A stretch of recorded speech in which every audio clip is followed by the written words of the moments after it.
अस्सलाम वालेकुम। होप कि सब लोग बिल्कुल ठीक होंगे। अल्लाह ताला सबको अपने अपने घरों में बिल्कुल ठीक ठाक और खुशबाश रखे। इस प्यारे से मैसेज के साथ एक ऐसी मैं बात कहने वाली हूँ जो कि हम लोग यूजुअली हमारे घरों में होती है, लेकिन हम लोग शायद उस पर कभी नोटिस नहीं करते हैं। इसमें सबसे पहला ये है कि जिस तरह से आपने नोट किया होगा कि हमारी फैमिलीज़ में जो है वो कोई भी छोटी सी भी लड़ाई झगड़ा हो जाए तो उसमें बच्चों को भी इन्वॉल्व किया जाता है। और सबसे पहले बच्चों को ही कहा जाता है कि इनसे जो है वो बात नहीं करनी, आंटी से बोलना नहीं है, अंकल से बात नहीं करनी। तो इस तरह के सीन्स हमारी फैमिलीज़ में चलते रहते हैं। जबकि इसके अलावा ये कि उनसे बिल्कुल मरना जीना ख़त्म कर दिया जाता है। तो मुझे ये समझ नहीं आती कि बड़े बच्चों को क्यों इस चीज़ में इंक्लूड करते हैं। हालांकि कोई 10 दिन बाद जो है उनकी आपस में सुलह भी हो जाती है और उसके बाद जो है बच्चों को कह दिया जाता है कि अब आप मिल सकते हैं। तो कभी आपने सोचा है कि बच्चों के दिमाग में किस कदर नेगेटिविटी आपके लिए भरती होगी। यानी ओबियसली जब एक बच्चा एक बड़ा होता है तो वो फिर पेरेंट्स के सारे उन रवैयों को ऑब्जर्व कर रहा होता है, और जब वो बड़ा होता है तो उसको अपने पेरेंट्स से ही सबसे पहले ये चीज़ सीखने को मिलती है कि अच्छा, जब आप किसी से बात नहीं करते हैं, जब आपकी किसी से लड़ाई हो जाए तो उससे सुलह नहीं करनी है, बल्कि उससे बिल्कुल बात करना बंद कर देनी है। तो आप देखिए आप बच्चे को सिखा क्या रहे हैं। एक तो पहली बात ये है। सेकेंडली ये कि मैं इस टॉपिक के ऊपर आऊँगी कि हम लोग जो है वो इस्लाम में भी एक चीज़ है कि अगर आप किसी मुसलमान से 3 दिन तक बात नहीं करते तो आप इस्लाम से खारिज हो जाते हैं।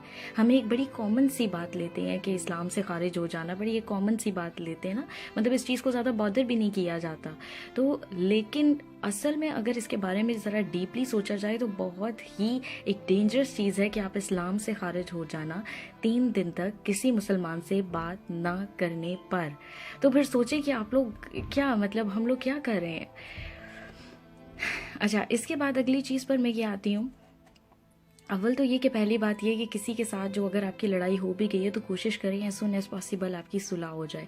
द रीज़न इज़ दिस कि हमें नहीं पता हमारी डेथ कैसे होनी है। आई डोंट नो कि मेरी डेथ किसके दर पर होनी है, किसके दरवाजे पर होनी है, कहाँ मैं उस टाइम मौजूद होंगी। I have no any idea about that. तो अब आप सोचें कि जिस बंदे से आपकी लड़ाई हुई हुई है, अगर खुदा न ख्वास्ता कोई ऐसा टाइम आता है कि आप उसी के दरवाजे के आगे से गुजर रहे हैं और सडन आपका मौत का फरिश्ता आ जाता है, तो आपकी कहाँ गई वो ईगो, कहाँ गई वो ईगो जिसकी बेस पर आप उसके घर पे जिसकी डेथ होती थी आप नहीं जाते थे, उसके घर में जिसकी खुशी आती थी आप नहीं जाते थे।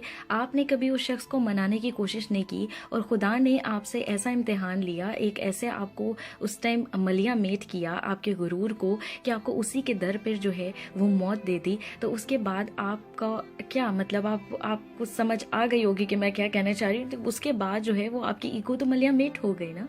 वहाँ ना आप उठ सकते हैं ना कुछ कर सकते हैं। आप सिर्फ किस पर डिपेंड करें, उसी बंदे पर जिस पर आपने कभी जो है वो उसकी खुशियों में आप शरीक नहीं हो, आपने कभी कोशिश नहीं की उसको मनाने की। तो थिंक अबाउट इट डीपली, क्योंकि अल्लाह ताला कहीं पे भी इंसान को जो है वो जलील करा सकता है। अल्लाह ताला कभी भी इंसान को जो है वो इज़्ज़त दे सकता है। इज़्ज़त और ज़िल्लत जो है वो अल्लाह के हाथ में ही है। तो बेहतर यही है कि जिनसे भी आपकी इंटरनली लड़ाइयाँ शड़ाइयाँ होती हैं, फ़र्स्ट ऑफ ऑल तो आप बच्चों को इंक्लूड मत करें, क्योंकि बच्चों के दिल में आप उनके लिए नहीं बल्कि अपने लिए नेगेटिविटी क्रिएट करते हैं। और इसके अलावा जो है वो कोशिश करें कि एज सुन एज पॉसिबल आपकी सुलह हो जाए। और अगर सुलह नहीं भी हुई तो कोशिश करें कि अगर उस फैमिली में जो है वो कोई डेथ होती है या कोई भी इंसिडेंट होता है तो कोशिश करें कि आप फ़ौरन चले जाएं वहाँ पर, उसके जनाजे में लाजमी शरीक हों। चाहे आपसे कोई बात करे या ना करें, ये मत सोचें यार फलां मुझसे बात नहीं कर रहा था। आपको लोगों से कंसर्न नहीं है, आपको अल्लाह को ऊपर जवाब देना है, आपको अल्लाह के पास जाना है। तो कोशिश करें कि उस पूरे प्रोसीजर को जो है वो as soon as possible sort out करें और वहाँ पर जाएं, ताकि कल को अगर आपकी डेथ हो तो वो लोग जो है वो आपके अगर जनाजे पर आए तो वो एक प्राउड फील करें कि ये शख्स मरा है, इसने कभी हमारा कोई जनाजा मिस नहीं किया। तो बाकी ये कि अल्लाह ताला सबके गुनाहों को बख्शे और अल्लाह ताला हमेशा जो है वो इंसान को कभी किसी का मोहताज ना करे और इंसान को इसी तरह की मौत दे जिसमें किसी की मोहताजी ना हो, और उस वक्त मौत दे जब उसके तमाम गुनाह बख्शे जा चुके हों और आखिरी वक्त पर कलमाए तैयबा जारी हो जाए। Thank you so much and just need your prayers. At the end सिर्फ मैं ये कहूँगी कि हर एक की लाइफ में कोई मुश्किल टाइम आता है।